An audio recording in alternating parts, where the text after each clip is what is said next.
Dir, kita obrolin apa nih hari ini? Kuliah time.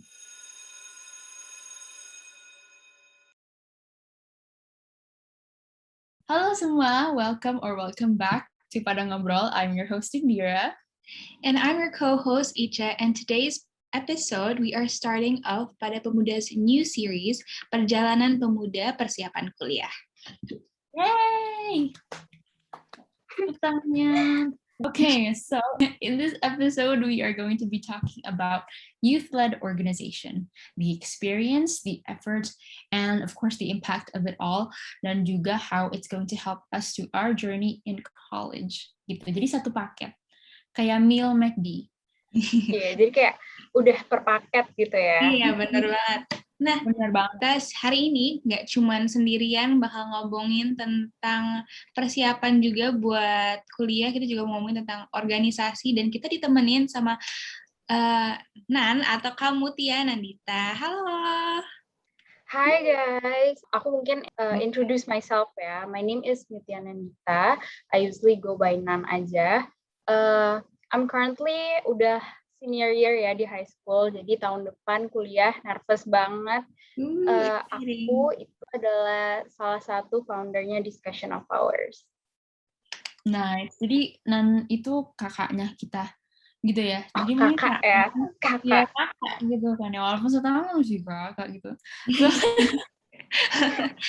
Nah, kita nggak lama-lama lagi, kita langsung aja masuk ke diskusi kita, ke ngobrol-ngobrol. Nah, boleh nih Indira, kita hari ini ngebahas apa sih?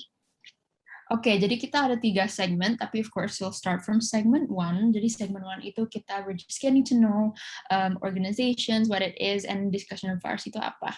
Jadi to warm up a little bit, an organization is basically a collective group of people, di mana mereka create a platform in order to support a certain goal. Gitu. Jadi discussion of ours itu kan aimnya untuk educate, empower, and raise awareness towards the community about global issues. Nah, aku mau nanya nih, kenapa Nan itu mungkin dan teman-temannya membuat goal ini like such a broad goal in order to like bring it up to your organization gitu? Oke. Mungkin aku cerita kenapa yang tadi kamu bilang, kenapa broad banget gitu kan, kenapa nggak di-narrow it ke satu tujuan. Kita udah sempat berpikir untuk kayak, apa kita fokusnya ke ini aja ya, recycle, atau kita fokusnya ke fashion trends, tapi yang tetap peduli tentang culture dan sebagainya. Nah, tapi balik lagi ke kita sendiri, kita belum punya spesialisasi di bidang itu gitu. Jadi kita tuh biasanya membaca konten-konten yang emang general knowledge gitu loh. Jadi karena dari kitanya sendiri, dari awalnya aku sama Safira, temanku yang juga sebagai founder itu, kita tuh biasanya lihat-lihatnya general knowledge, kita tahunya general knowledge, ya udah akhirnya kayak ya udahlah sekalian aja nih semuanya, jadi bisa mencakup semuanya juga. Keren sih, keren banget bisa udah start organisasi sendiri. Tapi ada nggak sih kayak end goal atau kayak hal yang belum kesampaian nih sama organisasi Nan ini yang masih lagi diperjuangin, itu ada nggak? Oke.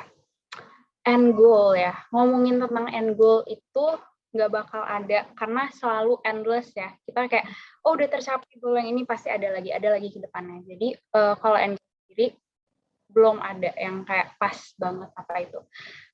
Tapi yang pasti ke depannya yang aku dan teman-temanku yang di komunitas yang sama ini pengen kita ngebuat wadah komunitas yang besar yang bisa diterima dari semua kalangan gitu kan. Sekarang kita kayak youth organization, jadi target audiensnya ya youth gitu. Tapi sebenarnya kita mau lebih nge-reach mulai dari anak kecil, remaja maupun adult gitu, semua bisa diterima juga.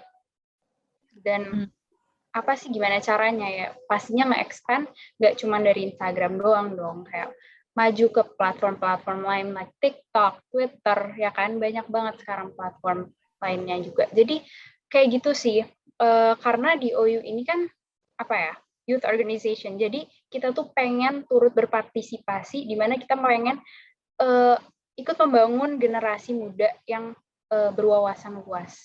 Karena your goal is pretty broad, aku mau nanya kayak how do you decide what topics to talk about and what topics to bring out gitu? Karena you have a lot of options kan ya, clearly.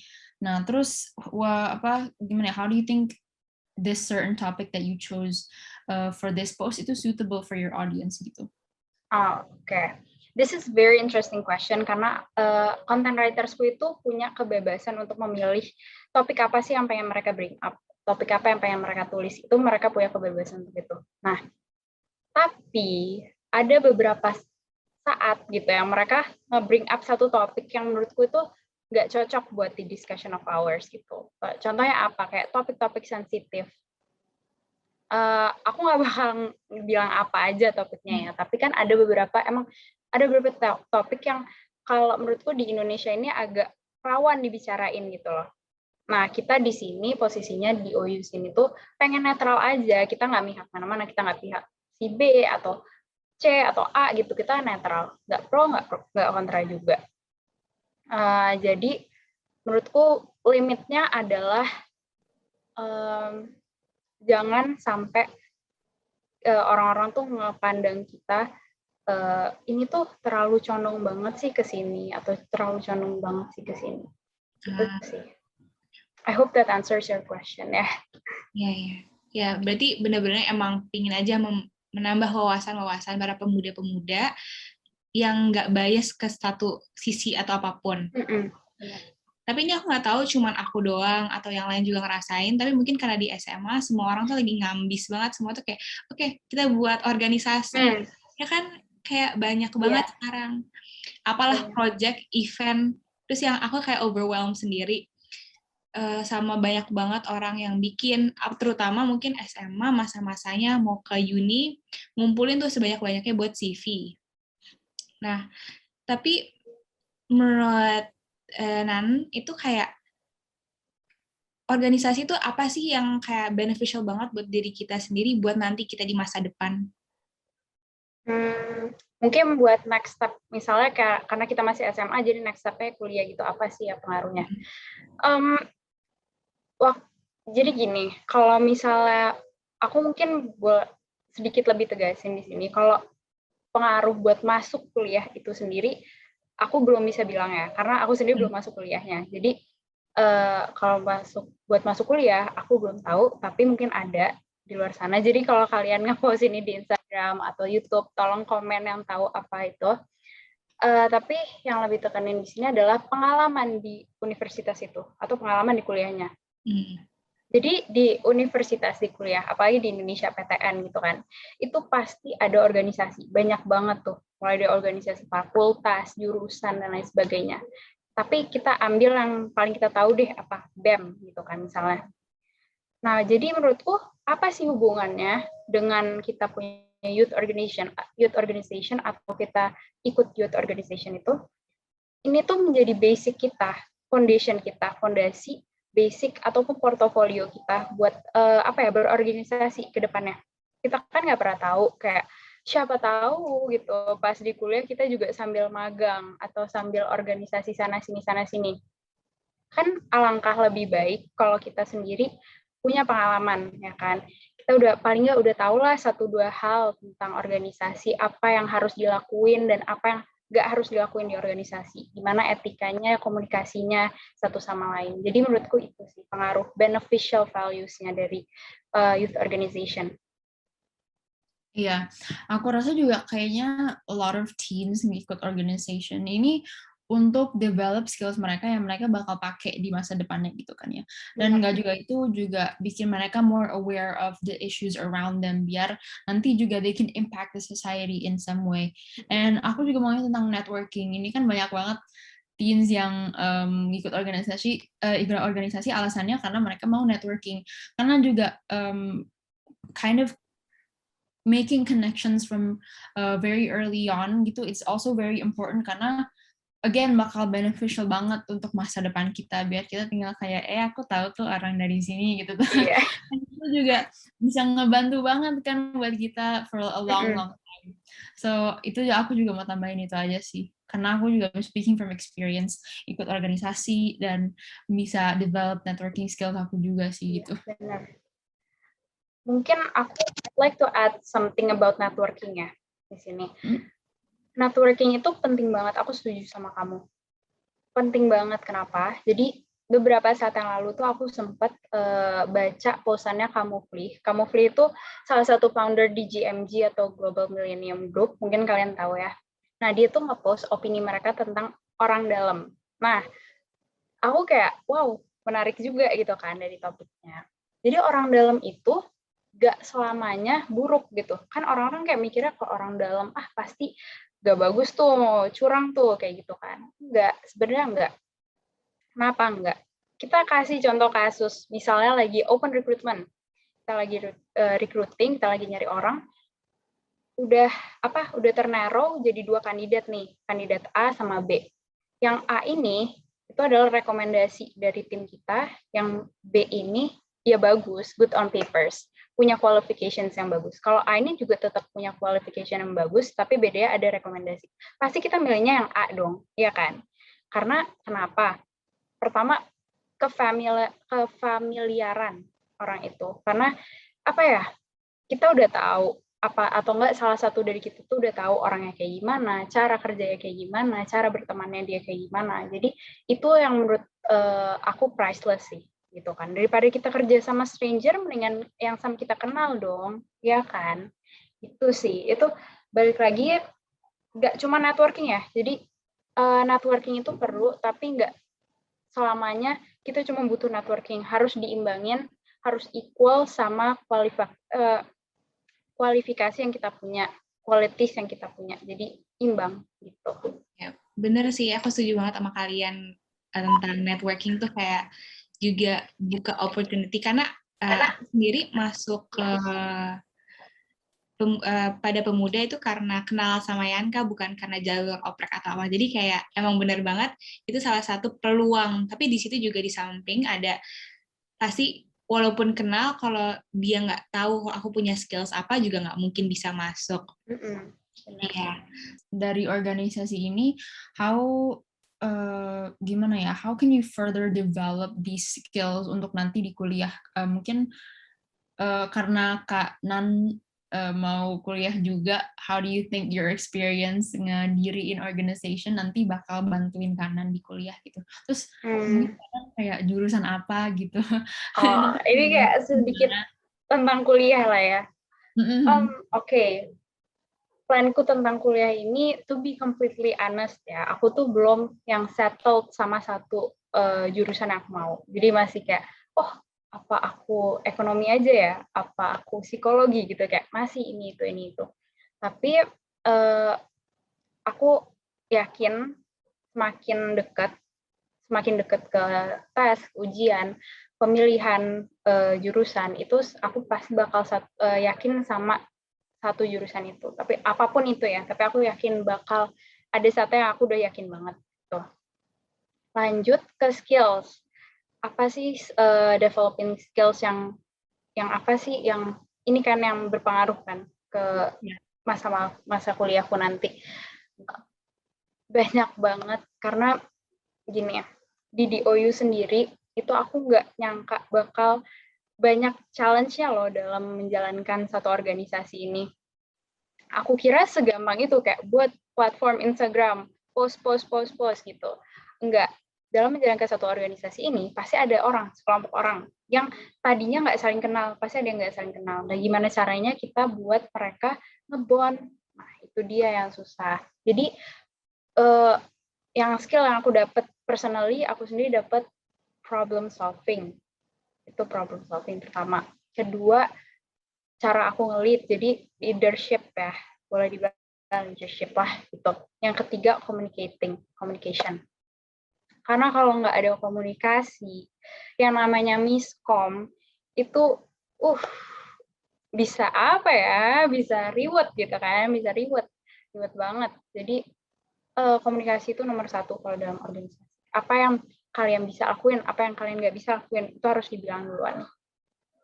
Setuju banget. Aku kayak beberapa kali juga pernah from experience miskom gitu. So, aku kesel karena aku I'm the type of person yang like super straightforward, tapi along the way aku juga ketemu orang yang susah komunikasi gitu loh. Jadi finding the middle ground is also super difficult. Tapi aku rasa at one point miscom itu it's bound to happen, and I guess it's destined to happen karena you're gonna learn a lot from it gitu sih. Iya, setuju banget. Nice. It's going to always happen, tapi semakin lama, semakin experience, kita semakin tahu cara selesain masalah miskomnya tuh kayak gimana kan. Iya, benar. Kalau bikin organisasi itu selain kita punya, pasti setiap masing-masing orang punya tujuan sendiri. Oh, gue mau ikut organisasi karena gue pingin ngedevelop the skill, tapi juga sebenarnya organisasi itu tujuan awalnya untuk lingkungan, buat komunitas kita, buat memberi perubahan gitu di sekitar kita. Nah, dari perubahan yang kita kayak apa ya, kontribusi yang kita lakuin di organisasi, apa satu hal yang Nan udah pelajarin yang kayak penting banget nih ternyata kalau saat di dalam organisasi itu misalnya harus open minded lah atau apalah gitu, ada nggak? Oke. Ini yang aku pelajarin juga. Dalam satu organisasi itu pasti kita ketemu orang-orang dengan latar belakang yang berbeda-beda, karakteristik yang berbeda-beda. Kita nggak bisa samain work ethic kita sama work ethicnya mereka gitu. Siapa tahu kita kayak santai-santai aja, mereka yang kayak ambis, atau mereka harus strict, ini super strict, ini harus kerjain sekarang, ini sekarang. Aku udah pernah ketemu orang kayak gitu di tim aku, dan cara aku nge-overcome itu adalah temuin titik tengahnya di mana. Jadi balik lagi ke komunikasi. Pastiin dia tahu, oh kamu tuh ini loh work ethic kamu. Jadi jangan disamain persis. Oh gara-gara dia work ethicnya strict, kita harus ikut strict sama sekali gitu. Enggak, jangan. Kita mau ketemu di tengah-tengah ya, biar imbang gitu loh. I guess selain itu aku juga mau nanya, karena kan ya dengan banyaknya organisasi yang bisa diikuti, terus habis itu bisa dibangun, I guess it came from the pressure kayak of orang-orang bilang your the current generation is the future atau gimana gitu kan ya, because we're making the most change, dan like I just want to ask, what do you think about that statement, and do you actually agree with that gitu loh. Terus gimana ya, pressure-nya itu kan cukup berat untuk bring that much change gitu untuk the future. Jadi what do you think about that? Oke. Tentang orang-orang yang bilang kayak, generasi kamu tuh yang bisa bikin future kita lebih baik gitu kan. Menurut aku jangan dibawa pressure. Karena kalau semakin kita dibawa pressure, kita bakal mikir, mereka mikirnya kayak gimana ya tentang kita. Apa yang bakal mereka omongin ya tentang ini. Malah kita jadinya bukan yang nge-expand, tapi kita malah menyempit, dan mikirin opini mereka doang, opini orang-orang doang. Jadi menurutku, do what you love, what you passionate about gitu, dan pastiin itu bisa berdampak yang baik ke masyarakat. Itu yang perlu sih, itu yang udah cukup aja gitu. Karena kalau kita udah fokusnya cuman nyenengin orang atau fulfill people's expectation, itu enggak sih. Itu menurut aku bakal akhirnya toxic. Gitu. Ica mau tambahin?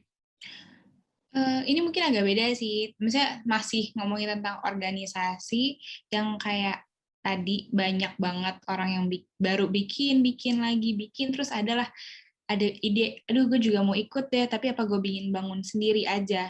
Nah, banyak banget tuh sekarang tuh organisasi muncul dari nol. Jadi kalau kita lihat story orang tuh pasti ada baru. Itu menurut Nan tuh gimana sih, kayak itu ya bagus aja, apa malah jadi kesannya organisasi itu sesuatu hal yang kayak semua orang harus lakuin, dan malah value-nya dari membuat suatu perubahan itu malah hilang. That's a very, very nice question, tau. Aku nggak kepikiran kayak gitu, tapi aku tahu gimana cara jawabnya. Jadi, iya, sempat kayak waktu awal-awal quarantine ya kalau nggak salah, itu tuh sempat jadi tren buat organisasi. kepemudaan ya kan, youth organization. Banyak banget startup organisasi gitu. Dan menurutku itu bagus ya, dimana mereka emang udah punya niat, udah punya kemauan untuk melakukan suatu kontribusi ke masyarakat, itu udah cukup bagus. Tapi balik lagi gitu, kalian tahu nggak sih di balik konten-konten yang di-post, di balik title founder, di balik title itu sebenarnya banyak banget sacrifice yang kalian harus buat gitu kan. Kalian nggak tahu ya, ini aku doang atau kalian juga pernah nggak sih kayak harus nge-sacrifice satu meeting untuk meeting lainnya? Pernah banget sih, pasti. Aku pun harus kayak jadi dua-duanya gitu. Jadi kayak gimana nih ya gitu kan? Pernah pasti. Jadi aku nggak pernah nyadar ini sampai ke open recruitment. Jadi pas awal-awal open recruitment tuh, itu aku sambil sekolah, sambil interview orang. Jadi aku 2 device, yang satu aku dengerin Zoom sekolah, yang satu aku sambil interview calon-calon yang bakal masuk ke DOU gitu kan. Dan di situ aku baru nyadar kayak, wow, banyak loh sacrifice yang kita harus buat rupanya. Nggak cuman kayak oke, fun and game semua gitu, enggak. Jadi kayak gitu sih. Sebenarnya value-nya bakal hilang atau enggaknya itu dari kualitas organisasi tersebut. Yeah, I would like to add, kayak kita juga speaking from experience yang cukup baru open recruitment, kita tuh bisa interview sampai jam 9 malam, dan itu juga harus evaluasi gitu kan ya, habis itu nggak langsung, oh udah selesai end, gitu kita harus evaluasi one by one, gitu, dan habis itu harus planning lagi for the next batch of interviews. Terus habis itu kita stres kayak, oh yang mana yang kandidatnya yang bakal diterima, itu kita sampai soalnya bagus-bagus semua kadang gitu kan. Iya, benar banget. Banyak banget yang bagus, banyak banget yang fit to our criteria gitu. Aku sampai inget in this one meeting kita tuh kayak super late, dan throughout the day itu banyak banget yang interview. Mungkin karena itu hari Sabtu gitu kan ya, cuman udah jam 11 malam aku udah capek, aku udah ngantuk, literally in the middle of evaluation aku tidur, aku kayak gini. Terus habis itu Yanka kayak, ini kan tidur ya? Terus aku kayak, oh sorry gitu. Terus habis itu ya, I mean, aku juga semenjak join organizations karena I have to sacrifice some of my school work gitu untuk prioritasin organization. Ada times yang kayak gitu, tapi of course school is still my top priority. Dan juga keluarga, jujur aku I spend like less time with my family than I used to karena I'm a lot more busy now gitu. Which ada pros and cons sendiri gitu lah pasti. Tapi I'm glad that I did because I get to experience this and I got to learn so much from it, and aku kayak grow juga gitu sih dari pengalaman ini semua. And I believe Ica juga gitu kan pasti. Iya, benar. Tapi ada salah satu hal yang kayak kepikiran aja pas di masa SMA, orang tua udah mulai, aduh nanyain kamu mau kemana arahnya nih masa depan, kamu college-nya mau ngambil jurusan apa, sedangkan aku tipe orang yang suka explore, yang suka ini itu, jadi nggak bisa ada satu nih yang stick. So aku juga mikirin kayak, nanti ini aku nggak bakal selamanya di SMA loh, aku bakal pindah ke college, di mana workload-nya makin banyak, sedangkan aku masih di organisasi yang aku punya komitmen, yang nggak bisa tiba-tiba aku tinggalin buat fokus ke kuliah. Jadi gimana ya, kalau menurut Nan sendiri, kalau nanti pas udah masuk kuliah, terus ada organisasi ini juga, ngebagi waktunya tuh gimana tuh? Sebenarnya nggak usah ngomongin jauh sampai kuliah. Iya. Karena sekarang aja aku yang di kelas 12, itu bingung cara ngebagi waktunya. Karena sekarang udah mulai try out, ya kan? Udah mulai les, bimbel gitu. Itu bingung. Serius, aku bingung. Tapi balik lagi skala prioritas. School dulu, terus baru kalau aku ya ini aku school, family, friends, baru aku organisasiku.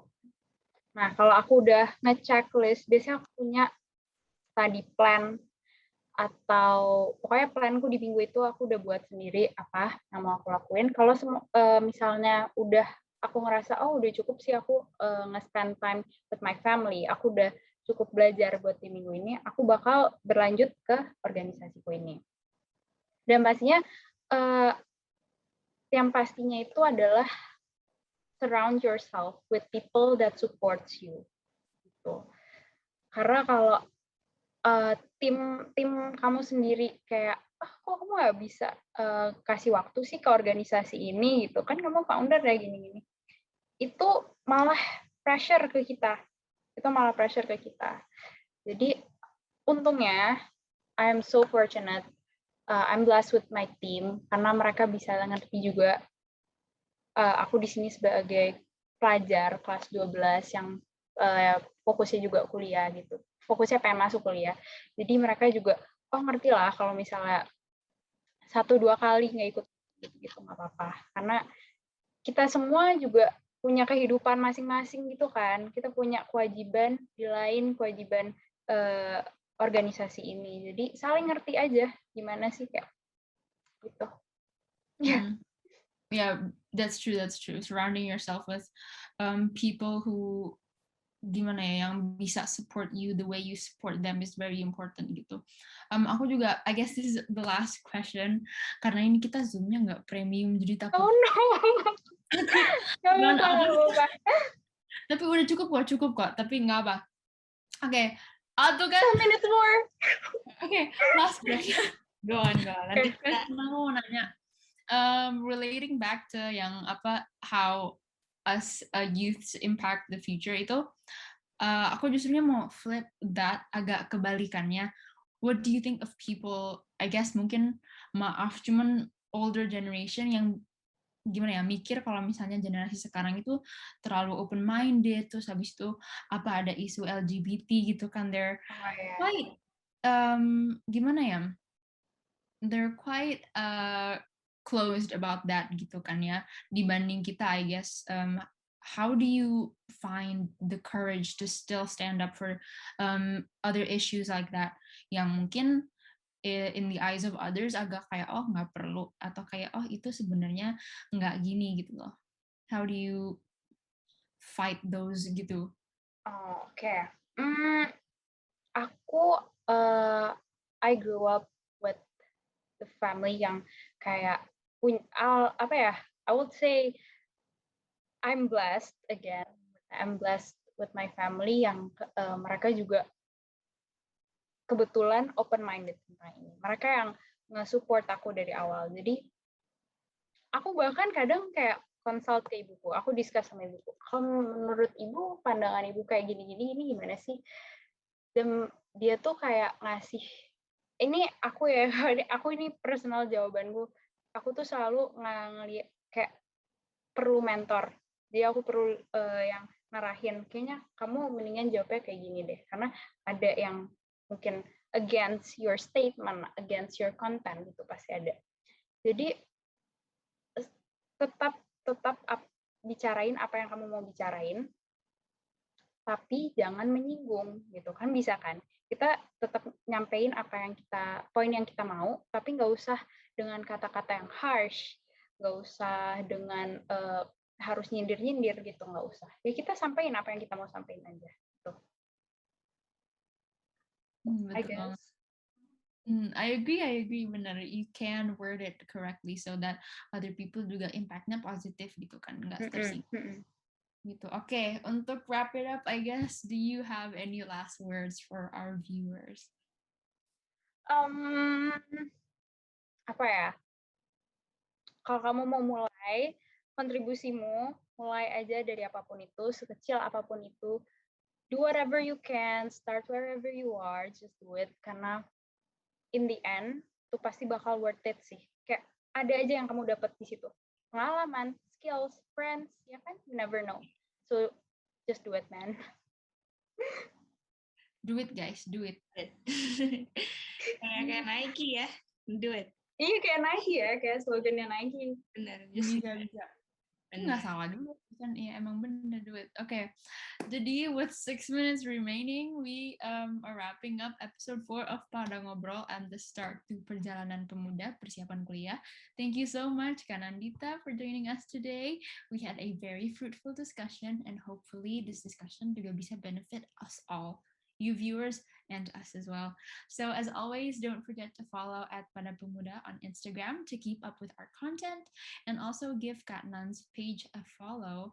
Nanti kita taruh di sebelah situ. Yes. Kita di sini. Situ Kita nanti di sini. taruh di share. Nanti di dekat mukanya Kak Nan aja. Yeah. Okay. And listen to our podcast on Spotify as well @Pada-Ngobrol. Thank you and see you in the next episode. Bye. Bye. Bye. Special thanks to today's media partners, Discussion of Ours, Space for Youth, Women Folk Collective, as well as After School Session, Heart to Heart Project, and The Headlines. Stay tuned for more!